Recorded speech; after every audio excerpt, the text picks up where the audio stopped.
الفاتحة بنية القبول لتمام كل سؤال مأمول إلى حضرة الرسول صلى الله عليه وسلم ولجميع إخوانه من الأنبياء والمرسلين والصديقين والشهداء والصالحين والأولياء العارفين العلماء من الملائكة المقربين ولجميع المصنفين والمفسرين والمحدثين لمات المجتهدين في عدد ورسائل الخلفاء الراشدين سيدنا أبي بكر وعمر وعثمان وعلي وجميع الصحابة والتابعين وتابعين بسلم الدين رضوان الله وبركاته على جمعين وصلى على رسول الله الأولياء شيخ القادر الجيلاني وإلى حضرة جميع أرواح والدينا ووالديكم وأمواتنا ولأمواتكم ولأموات المسلمين ولأموات الحاضرين في هذا المسجد المبارك أن الله يتغشاهم بالرحمة والمغفرة ويسكنهم الجنة ويختم لنا ولكم بالحسنى في خير ولطف وعافية وصلاح الأقوى إلى حضرة النبي المصطفى محمد صلى الله عليه وسلم. الفاتحة. أعوذ بالله من الشيطان الرجيم. بسم الله الرحمن الرحيم. الحمد لله رب العالمين الرحمن الرحيم مالك يوم الدين إياك نعبد وإياك نستعين اهدنا الصراط المستقيم صراط الذين أنعمت عليهم غير المغضوب عليهم ولا الضالين آمين. Assalamualaikum warahmatullahi wabarakatuh. Bismillah walhamdulillah wassalatu wassalamu ala rasulillah Sayyidina wa maulana Muhammad ibn Abdullah wa ala alihi wa ashabihi man walah wa la hawla wa la quwata illa billah. Ma ba'du. Para hadirin sekalian, dalam pengajian kali ini saya dihubungi oleh takmir, diutus ngaji untuk tema yang bebas dan yang penting adalah keaswajaan Ahlussunnah wal Jamaah. Itu yang dipesankan kepada saya. Makanya kalau kita ngaji Ahlussunnah wal Jamaah ini, kita itu patut berbangga karena dikodok dan diberikan qadar oleh Allah menjadi bagian dari kelompok Ahlussunnah wal Jamaah. Kenapa demikian?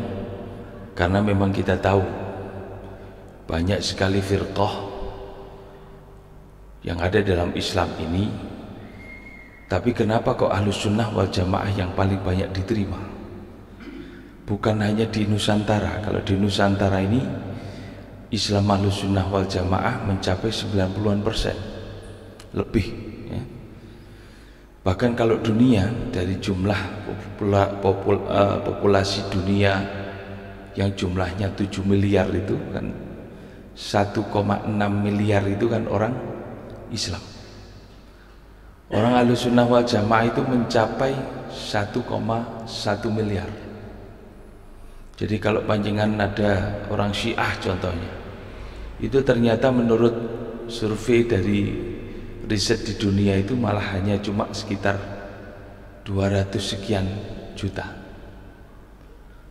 Bahkan Wahabi yang kita tahu ini melahirkan banyak kelompok-kelompok baru, kelompok teroris termasuk Al-Qaeda, Taliban. Kalau di Indonesia ada JAT, JAD, macam-macam. Ini kalau disurvei ternyata tidak lebih dari 80 juta populasi di seluruh dunia.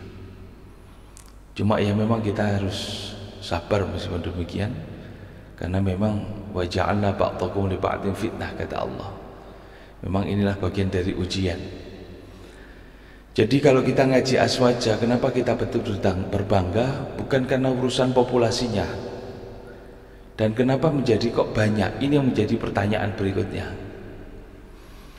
Ya, jawabannya adalah karena Islam yang betul-betul original, Islam yang betul-betul memegangi apa yang disampaikan oleh Rasulullah SAW, yang mengikuti sunnah-sunnah beliau, itu adalah kelompok Ahlussunnah wal Jamaah.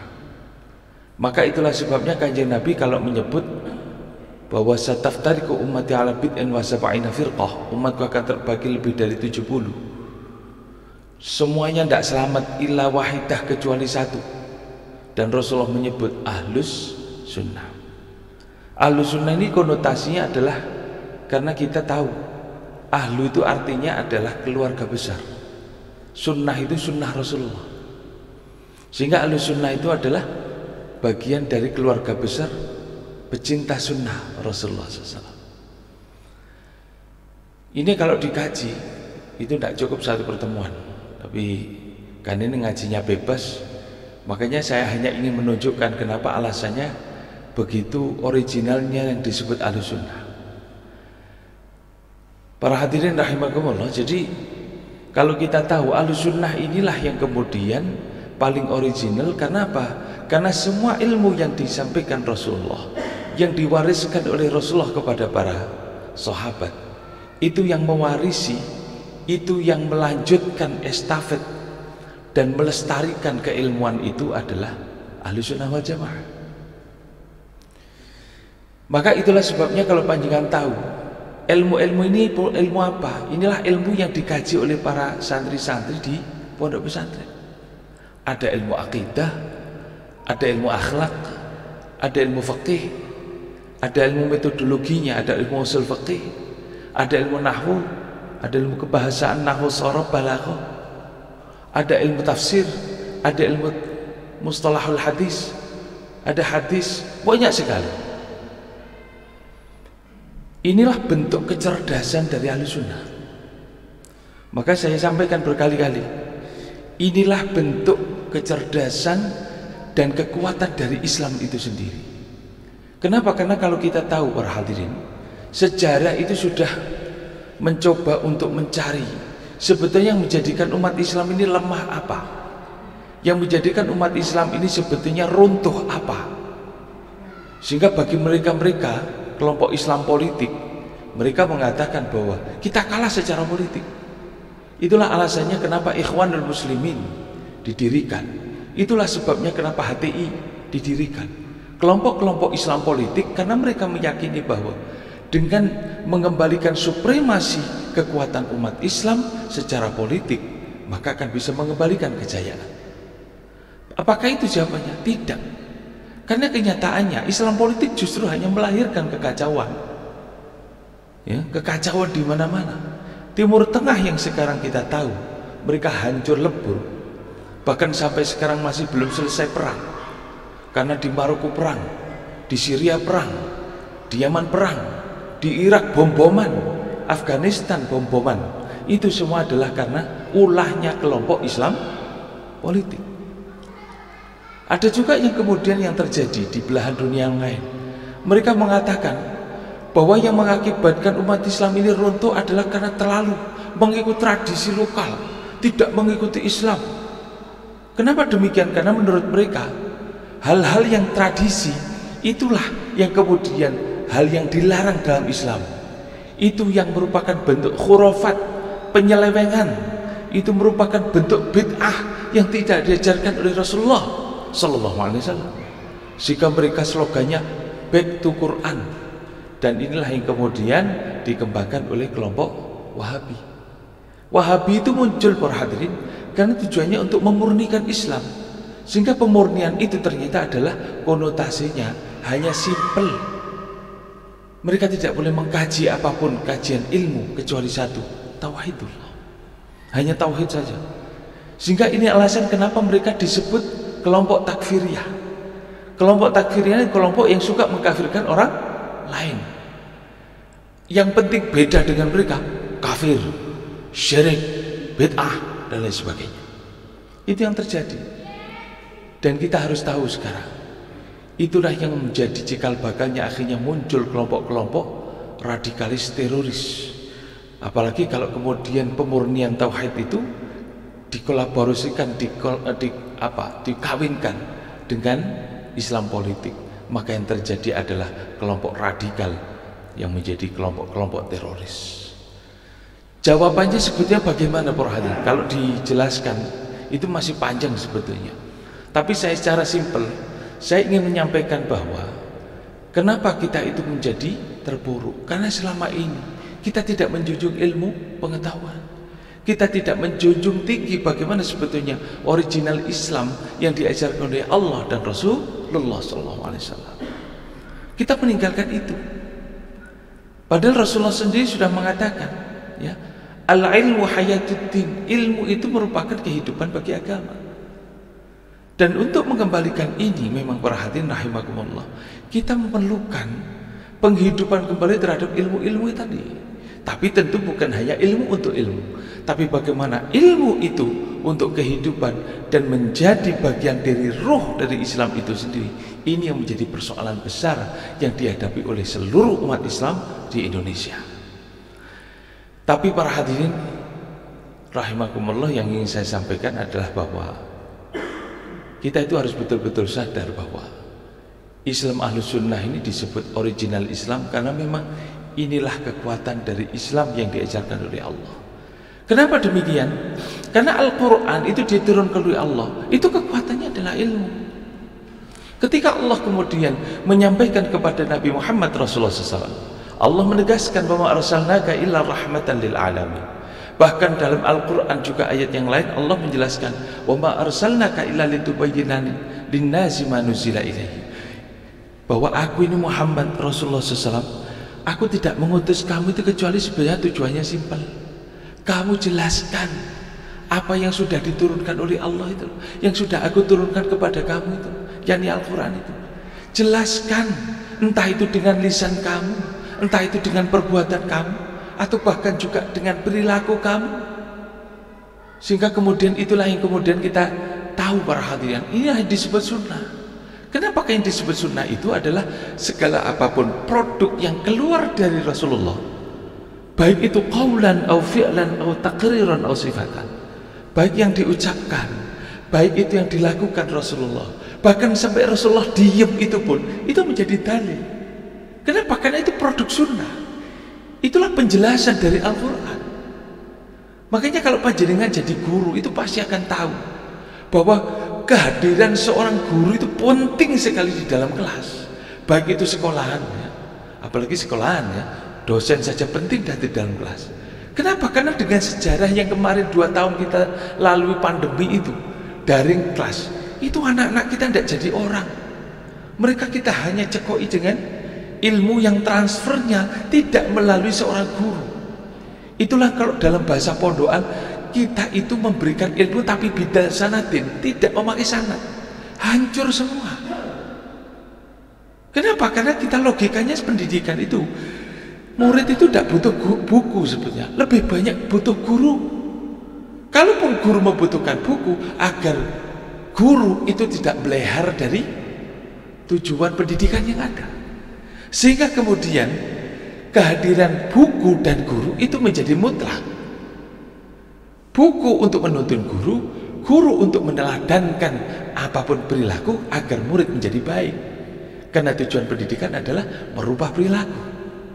Ini logikanya sama, makanya jangan pernah membandingkan. Kalau sekarang itu ada orang-orang bandingkan penting Quran daripada pentingan Nabi begitu. Penting mana Nabi sama Quran? Ini adalah logika yang tidak baik sebetulnya, logika yang salah. Sama juga melogikakan penting mana guru dengan buku, padahal sama-sama penting. Lebih-lebih kalau kita bicara agama. Kenapa? Karena Al-Quran ini memang diturunkan oleh Allah adalah sebagai konun, sebagai dustur, sebagai undang-undang dasar dari Allah bagi manusia, sebagai undang-undang. Tapi ini kan untuk tujuan bagaimana kemudian mereka itu bisa mengerti. Tidak akan pernah bisa mengerti kalau tidak ada yang mengertikan. Tidak akan ada manusia yang paham dengan Al-Quran kalau tidak ada Rasulullah SAW yang menjelaskan. Makanya fungsinya Nabi itu adalah mubayyinun, mu'akidun. Nabi itu penjelas, penguat dari Al-Quran. Makanya kadang kalau kemudian orang-orang yang suka bid'ahkan itu akhirnya kemudian membandingkan, kita itu harus berpegang kepada Quran, jangan hanya kepada kemudian hadis, jangan berpegang kepada sunnah, apalagi kan tidak sahih dan lain sebagainya. Mereka dalil itu akhirnya kan membid'ahkan sholawat Nabi, membid'ahkan apapun pujian-pujian. Bahkan kalau kita menyebut Sayyidina Muhammad dianggap bid'ah, na'udzubillah berarti. Ini nyon sewu, ini logika yang salah. Padahal kita tahu sebetulnya Al-Quran itu siapapun manusia tidak akan pernah bisa paham, karena yang paling bisa paham adalah Rasulullah SAW. Sehingga itulah alasannya kenapa Nabi itu menjelaskan Al-Quran dengan sunnahnya, baik itu qawlan, fi'lan, takriran, atau sifatan, yang itu kemudian disunnah. Sunnah itu kemudian diturunkan pada sahabat, sahabat diturunkan kepada tabi'in, tabi'in kepada tabi'in, tabi'in kepada tabi'in, kepada para ulama salafus salihin, sampai kepada ulama-ulama khalaf kita, sampai kepada para ulama-ulama kita sekarang yang ahlus sunnah wal jamaah. Inilah kalau dalam tradisi pesantren itu, jangan sampai kita tidak punya guru. Bahkan bukan hanya punya guru, kita juga harus punya guru yang bersanad, yang nyambung kepada Rasulullah SAW. Kenapa demikian? Karena jelas perhatian, orang yang mereka itu sok-sokan pinter, ketika ditanya, "Sampean pernah ngaji di mana? Sampean pernah mondok di mana?" Ternyata jawabnya, "Saya berguru langsung kepada Allah dan Rasulullah." Ini nyon sewu, ini pembohongan publik, perhatian. Tidak mungkin orang kan bisa paham. Oh, dia tidak pernah ketemu Allah kok. Syaratnya kalau kita pengen ketemu Allah, mati dulu. Tidak bisa. Saya berguru kepada Rasulullah. Kapan ketemu Rasulullah? Oh, dia tidak pernah melihat Rasulullah. Yang bisa ketemu Rasulullah hanya sahabat. Makanya kalau kita tidak perlu ketemu sebuah sahabat, kita belajar kepada tabi'in, tabi'in, kepada para ulama. Inilah yang kemudian disebut tradisi apa? Sanad. Kita harus punya guru. Dalam agama ini harus punya guru.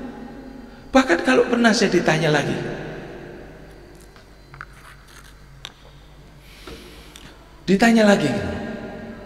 apakah guru itu harus yang kemudian kiai dan lain sebagainya? Bukan persoalan labelnya, bukan persoalan apakah dia kiai, dia ustadz, dia ajengan, dia tuan guru, dia syekh, dia sayyid, dia habib. Bukan persoalan sebutannya. Tapi seorang guru yang memiliki sanad sambung kepada Rasulullah, itu paling tidak punya jalur keberkahan, berarti. Seperti saya lah, saya ini santri di Malang, santri saya ini santri Yaibah Soli Alwi, Habib Soleh Al-Idrus, Habib Alwi Al-Idrus, Ustadz Abdullah Ahmad Abdul, kepada guru-guru saya yang di Lirboyo, ataupun juga kepada Mbah Sal Mahfud. Pertanyaannya, apakah saya dulu pinter? Tidak, saya tidak pernah pinter. Tapi karena keberkahan sanad itu, akhirnya saya jadi orang bermanfaat. Ya, didik-didik sebab anak kiai diceluk Gus, diceluk ustadz dan lain sebagainya. Tapi apakah kemudian itu selesai? Tidak. Karena keberkahan tadi jalurnya sanad, karena keberkahan tadi adalah jalurnya nyambung kepada Rasulullah. Hal yang tidak saya mampu, akhirnya diajari langsung oleh guru-guru saya, yang dulu mungkin saya tidak paham. Ketika ngajar begini, muncul. Itu pentingnya sanad. Apalagi kalau kita berguru kepada seorang kiai yang seorang mereka ini punya sanad. Maka itulah sebabnya, alasannya kenapa Imam Ghazali dalam kitab Ihya sampai mengatakan, "Man laisa lahu syaikhun fasyaitanu syaikhuh." Orang yang tidak punya guru itu, perhatian, kata Imam Ghazali, maka dijamin yang jadi gurunya setan. Apa tugasnya setan? Ya menyesatkan. Lah kalau dia bawa agama, terus apa yang dilakukan? Yang menyesatkan dengan agama. Dan ini yang kita tahu sekarang. Banyak sekali ngaku punya kiai, ngaku ustadz, ngaku apa begitu, tapi tidak punya jalur sana. Dia banyak belajar dari otodidak. Dia mengatakan, saya belajar dari Allah, saya belajar dari Rasulullah. Keliru kabeh, berarti. Dia yang dia ucapkan qala ta'ala, betul qala ta'alanya. Yang disampaikan qala Rasulullah, betul yang disampaikan sabda Nabi. Tapi karena dia tidak punya guru, penjelasannya salah semua. Ini loh, perhatian rahimakumullah, pentingnya seorang guru. Ya, bahkan kadang itu ya, orang sekarang itu gitu sewu, pertanyaannya kan aneh-aneh. Hingga kemudian kalau disampaikan, dilontarkan, ustadznya yo aneh bisa, hanya jawabannya aneh semua.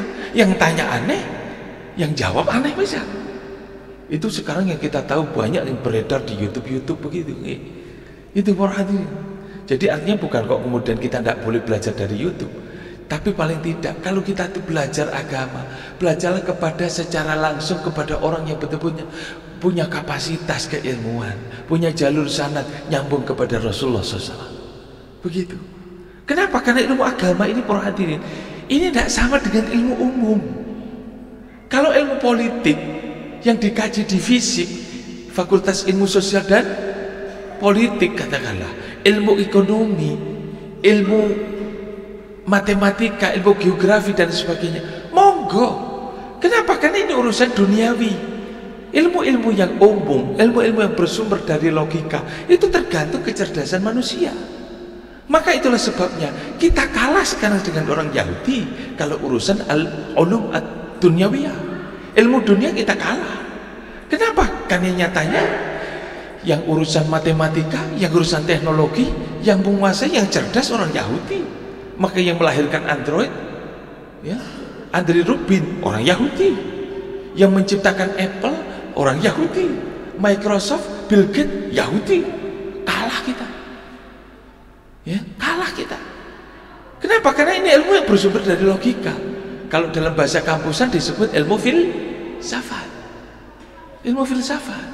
Tapi kalau agama ini para hadirin, ilmu yang bersumber dari Allah. Allah menurunkan kepada kanjeng Nabi lewat malaikat Jibril biwahyin, karena ini kalam Allah, firman-Nya Allah diturunkan melalui wahyu. Dan bagaimana Nabi itu kemudian bisa mendapatkan? Karena keberkahan dari Allah. Karena Nabi kita tahu, Nabi itu ummi, Nabi itu tidak bisa baca, tidak bisa tulis. Tapi jangan dianggap kanjeng Nabi itu bodoh, karena salah satu sifat Rasulullah yang disampaikan oleh Allah adalah beliau itu fatona.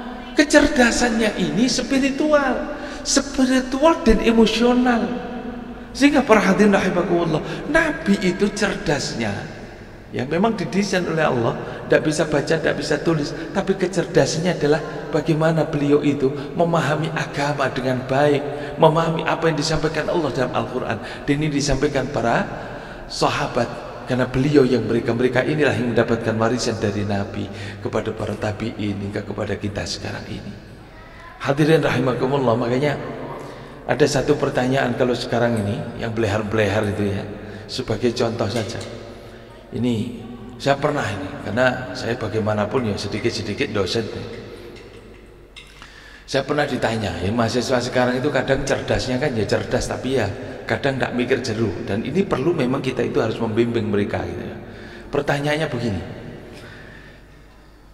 begini, Pak Yai, kenapa Al-Quran itu diturunkan dengan berbahasa Arab?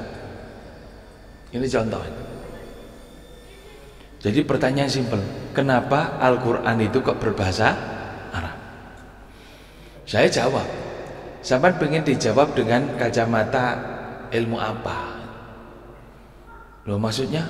Loh iya, kenapa? Karena saya Ahlus Sunnah. Ahlus Sunnah itu punya banyak kajian, punya tauhid, punya fikih, usul fikih, punya tafsir, ilmu tafsir, punya nahwu, sorof, balaghah. Sampean mau dikaji dari mana? Ya semuanya lah. Oke, semuanya. Sampean siap mendengarkan saya? Saya bilang gitu. Ya ini pertanyaan di kelas, karena saya mengajar kajian Islam, makanya dia bertanya begitu. Oke, saya jawab satu persatu. Ini contoh, ini saya ceritakan dalam konteks karena ini temanya bebas ya, biar kita itu tahu dan yakin dengan Ahlus Sunnah wal Jamaah, betapa cerdasnya orang Ahlus Sunnah wal Jamaah dan betapa cerdasnya para ulama-ulama kita ya. Maka jangan pernah meragukan para ulama kita, karena yang dikaji para ulama itu adalah ilmu pondokan. Ilmu pondokan ya semua itu dikaji gitu. Maka saya jawab, pertama, kalau sampean bertanya kenapa Al-Quran berbahasa Arab, kalau itu sampean minta jawaban dari ilmu tauhid, jawabannya simpel, karena Allah berkehendak demikian. Sifat kudratnya Allah, sifat iradatnya Allah, ya begitu. Jadi kalau sampean tanya itu, kudu sampean. Kenapa? Karena Allah sudah berfirman begitu dengan berbahasa Arab. Kenapa sampean bertanya? Loh kok begitu Pak? Iya, karena kajian tauhid itu adalah kajian yang kita itu harus betul-betul tunduk patuh kepada Allah. Ketika Allah mengatakan kalimat la ilaha illallah, itu ya sudah, jangan ditawar. Itulah alasannya kalau sampean tahu kelompok-kelompok muwahhidun, kelompok-kelompok yang mereka itu kajiannya tidak ada yang lain kecuali kajian ilmu tauhid, seperti kelompok Wahabi.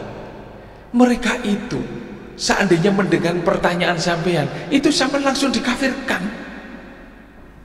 Sebagaimana kita, kalau kemudian itu melakukan apapun tindakan yang dianggap kita itu melanggar aturan kalimah la ilaha illallah, itu akan dianggap khurafat, akan dianggap bid'ah.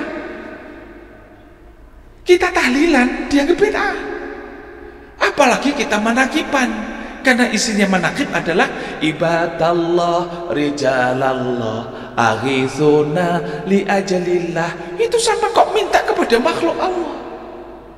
Itu jawaban orang tauhid, dan itulah yang dijadikan pegangan orang-orang Wahabi, orang-orang fundamentalis, karena mereka tujuannya adalah memurnikan tauhidullah. Kelompok ini bergerak karena memang tujuannya adalah pemurnian tauhid. Sehingga mereka itu kenapa kok suka mengkafirkan, suka mensyirikkan, karena mereka itu menganggap segala apapun yang melanggar aturan Allah dan melanggar aturan kalimah la ilaha illallah itu adalah syirik dan bid'ah. Makanya kita ke kuburan syirik. Kenapa? Karena kita tidak boleh mengagungkan selain Allah. Kalau kita ke kuburan berarti mengagungkan orang yang di kuburan. Itu alasannya. Kalau zaman butuh jawaban dari tauhid, makanya ditanya lagi, mungkin yang lain Pak. Iya, loh, biar tahu sampean. Kalau kita bicara, makanya Ahlus Sunnah itu tidak bicara hanya satu ilmu. Terutama kalau kita Ahlus Sunnah wal Jamaah, dasar kita meskipun tauhid, tapi kita itu harus mengkaji fikih. Kita harus mengkaji usul fikih. Makanya kalau sampai butuh jawaban, kenapa Al-Quran diturunkan itu dengan bahasa Arab? Jawaban fikih dan usul fikih jawabannya simpel. Karena Al-Quran turun di Arab, nabinya orang Arab, sehingga Nabi Muhammad Rasulullah menyampaikan hadis dengan berbahasa Arab. Konteksnya demikian. Apakah kemudian akhirnya yang disebut Islam adalah Arab-Arab? Jawabannya dijawab oleh usul fikih, tidak. Kenapa? Karena Rasulullah SAW meskipun diberi Al-Quran bil Arabiyah dengan bahasa Arab, Nabi Muhammad orang Arab. Karena namanya Muhammad, bukan Cakmat ini. Nek Cakmat ke Tegal Gondo, iya kan? Tapi Muhammad itu Rasulullah orang Arab, irungnya mancung. Tapi kita harus tahu, meskipun Nabi itu mengeluarkan hadis dengan bahasa Arab, kontennya adalah dengan bahasa Arab, apakah Nabi itu kemudian disuruh untuk mengarabkan manusia? Jawaban fikih, usul fikih, tidak. Karena Al-Quran sudah menegaskan wa ma arsalnaka illa rahmatan lil alamin. Nabi Muhammad itu universal. Nabi tidak diutus untuk mengarabkan manusia, tapi Nabi Muhammad Rasulullah SAW itu diutus untuk apa? Mengislamkan manusia. Apapun tradisinya, apapun budayanya, apapun peradabannya. Itulah sebabnya fikih hadir, usul fikih hadir adalah untuk mengkontekstualisasikan Islam yang memang secara teks disebutkan oleh Allah dengan bahasa Arab. Hadis juga berbahasa Arab karena nabinya orang Arab, tapi bagaimana kita bisa mengerti kontennya? Kita harus belajar tentang bagaimana isi Al-Quran. Sehingga ini alasannya kita itu harus mengkaji juga ilmu tafsir. Ya, tafsir. Kenapa? Karena Al-Quran itu tidak bisa, perhatian, hanya sekedar kita terjemahkan, tidak bisa, tidak bisa. Karena terjemahan itu yang saya sudah tidak lagi disebut Quran. Makanya saya berkali-kali kalau dalam urusan konteks kita belajar fikih dan usul fikih, apakah kemudian kita itu kalau umpama jadi orang Islam itu harus benar-benar niru kanjeng Nabi? Tidak. Karena sekarang ada orang yang seperti itu. Kenapa? Karena kajiannya hanya hadis, bukan fikih dan usul fikih. Sehingga ketika mereka memahami hadis, disebutkan dalam hadis Nabi itu jubahan, Nabi jenggotan, bahkan kadang mekso jenggotan. Kadang sampai cukul mek telu, ya jarno telu. Sing penting sunnah Rasul. Seperti itu. Tapi apakah begitu sebetulnya kajian fikih usul fikih? Tidak, para hadirin. Inilah alasan kalau panjenengan pengen tahu kenapa sih kiai-kiai kita kok ndak brengosen? Kenapa kiai-kiai kita kok ndak jenggoten? Gitu loh. Enggak ngingu jambang. Ya pakai sarung, ya. Ya pakai baju koko. Ya kedune keduk ireng. Kenapa kok begitu? Itu alasannya karena dikaji para ulama kita adalah fikih dan usul fikih. Mereka betul-betul memahami untuk menjadi orang Islam itu tidak harus penampilannya Islam. Karena kita kalau kemudian menjadi orang Islam hanya kontennya ndak Islam, hanya penampilannya Islam, itu bukan Islam. Kenapa? Karena Rasulullah SAW sudah menyampaikan, Innallaha la yanzuru ila suwarikum wala ila ajsamikum walakin yanzuru ila qulubikum innamal a'malu binniyat wa innamal likulli imri'in ma nawa. Sudah hafal semua lah. Paling enggak biasanya meskipun tidak hafal hadis, kalau innamal a'malu binniyat hafal semua. Kenapa Rasulullah mengatakan demikian? Karena yang dilihat Allah itu adalah bagaimana hati kita. Dan hati itu bisa mengerti atau tidak terhadap agama tergantung dia itu memahami agama dengan baik atau tidak. Kenapa? Karena Al-Quran itu yang menjadi mukjizat utama adalah kontennya, bukan teksnya. Gitu loh. Isinya, bukan tekstualitasnya. Meskipun tekstualitas sudah mengandung mukjizat. Gitu loh. Karena kita tahu sudah teksnya sudah mukjizat, enak. Bismillahirrahmanirrahim. Coba jangan cari dalam kajian ilmu musik yang paling hebat di dunia ini selain dari Al-Quran. Tidak ada. Karena Al-Quran itu teks yang bisa dibunyikan dengan not apapun. Nah, kalau kita musik kan cuma itu saja. Makanya biasanya musik itu 3 bulan 6 bulan selesai sudah boseni. Tapi Al-Quran kenapa tidak boseni? Karena Al-Quran bisa dipakai apapun. Bismillahirrahmanirrahim. Anak kecil, Bismillahirrahmanirrahim. Agak besar, Bismillahirrahmanirrahim. Agak enak lagi, Bismillahirrahmanirrahim. Sing wong Jawa, Bismillahirrahmanirrahim. Semuanya enak.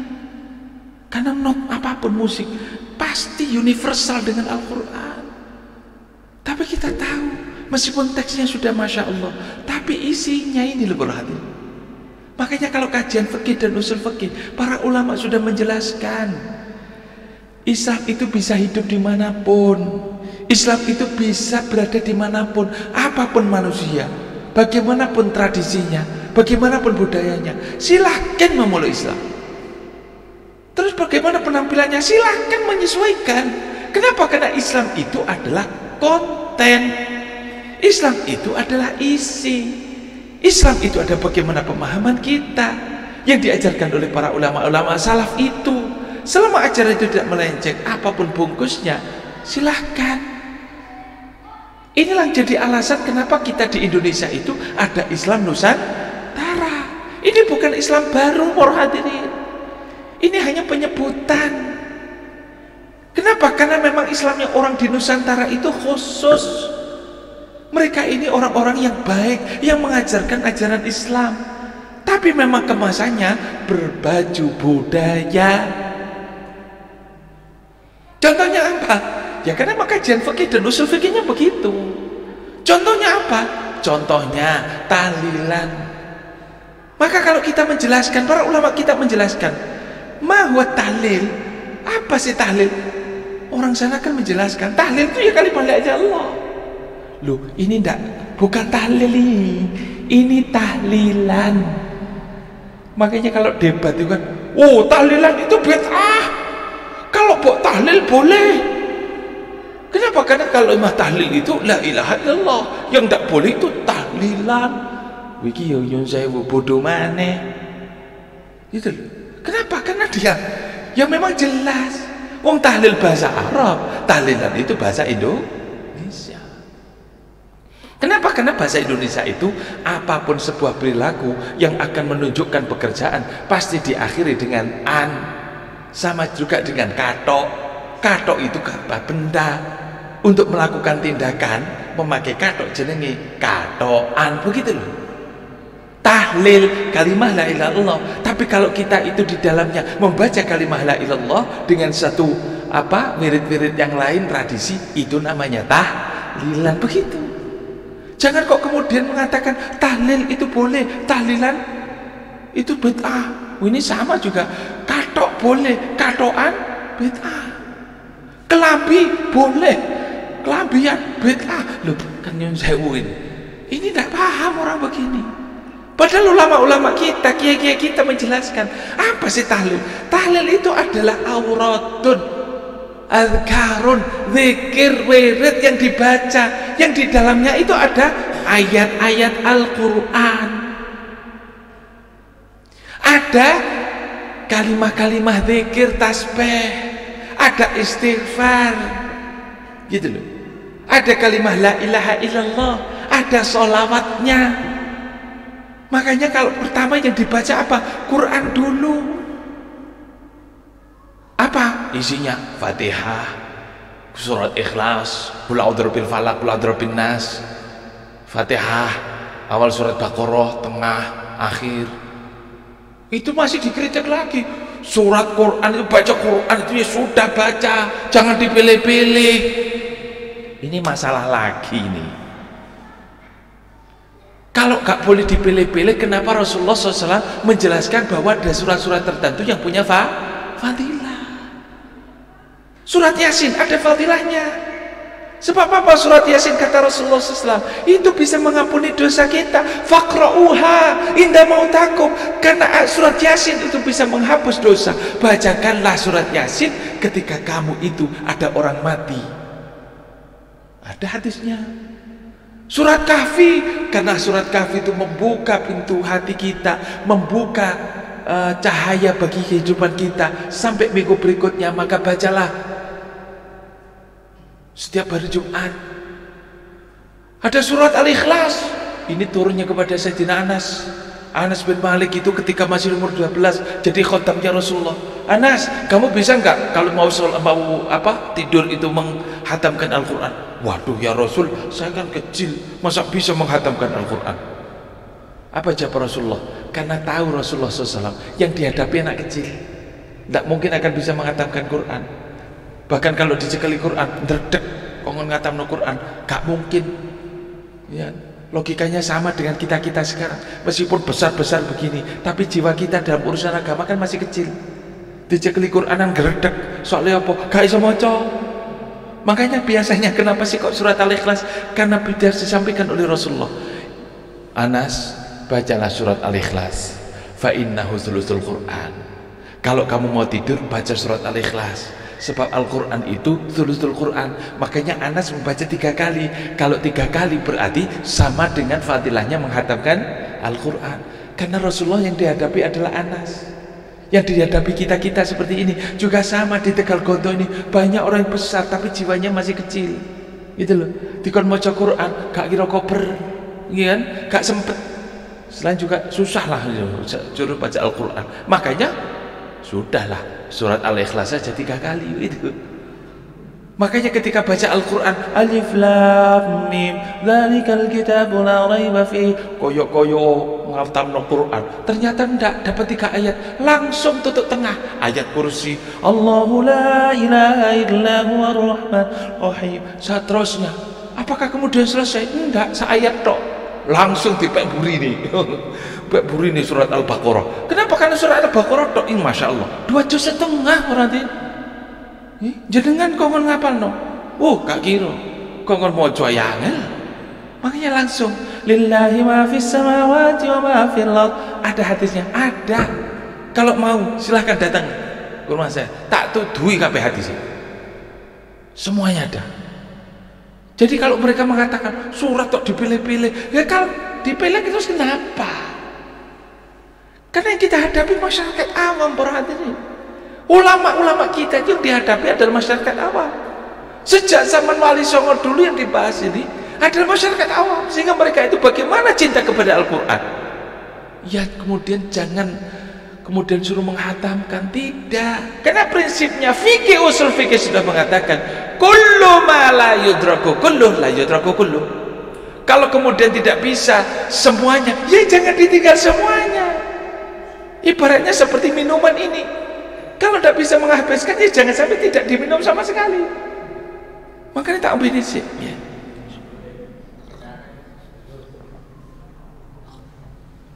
Alhamdulillah, kasihan yang bikin, sudah dapat pahala ini meskipun satu teguhan, masih oleh ngentekno kelempokkan gitu kan. Jadi sama perhatiannya. Terus kemudian kok zikir kok dipilih-pilih? Kalau tidak dipilih, kenapa Al-Quran mengatakan fasabbih bihamdi rabbika wastaghfir? Bacalah tasbih, bacalah istighfar.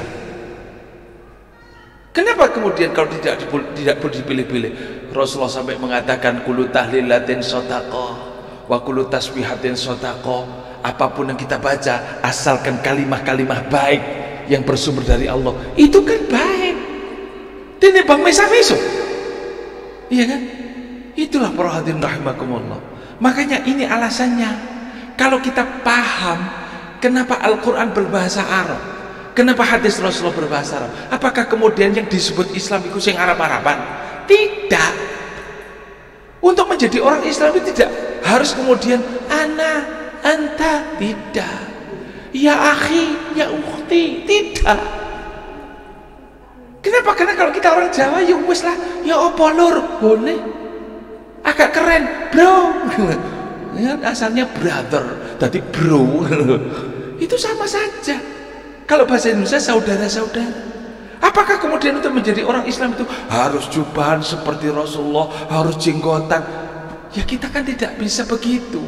Iya, kalau para habaib irungnya bangir gitu, irungnya bangir, jambangnya ketel, orangnya putih, itu kan akhirnya apa? Ganteng.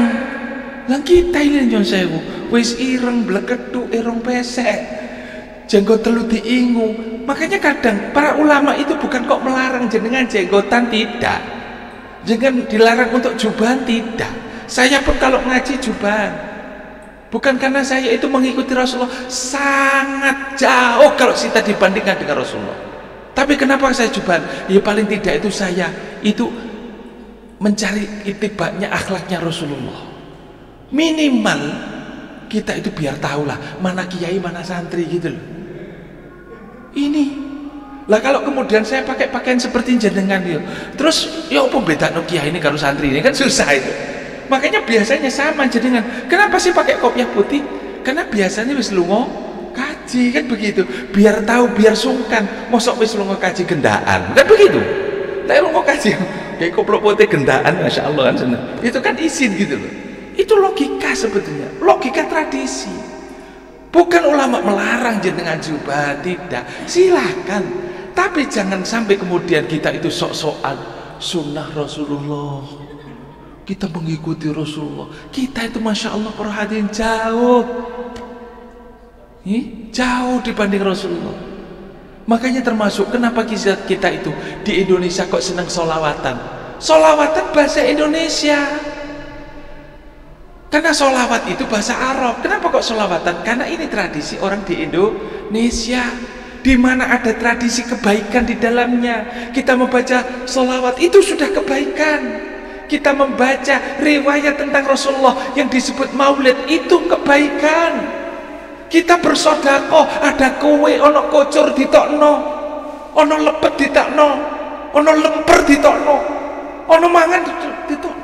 Bahkan saking senangnya karena kita dapat hidayah, kita tasyakur dengan Rasulullah yang sudah memberikan hidayah iman dan Islam kepada kita. Sego digawe saake-ake, petik wongkul ditokno, baik apa enggak? Itu berarti. Jangan kok kemudian sok-sokan sholawatan bid'ah. Kalau ada majelis sholawat jangan datangi, itu kemungkaran. Ini orang hanya mengerti tauhid, tadi tidak mengerti tentang fikih, usul fikih, tafsir, ilmu tafsir, hadis, mustalah hadis. Dan kalau kita kaji masih banyak perhatian. Gak cukup ngaji sepisan, tapi sudah isya. Nggih ngapunten sing agung, muga-muga manfaat. Lain lagi insyaallah ketemu lagi. Dan Semoga dengan apa yang kita sampaikan ini menambah keimanan kita dan semangat kita untuk selalu berahlussunnah wal jamaah. Bersemangatlah untuk kita mentradisikan dan selalu mentradisikan amalia ahlussunnah wal jamaah kita.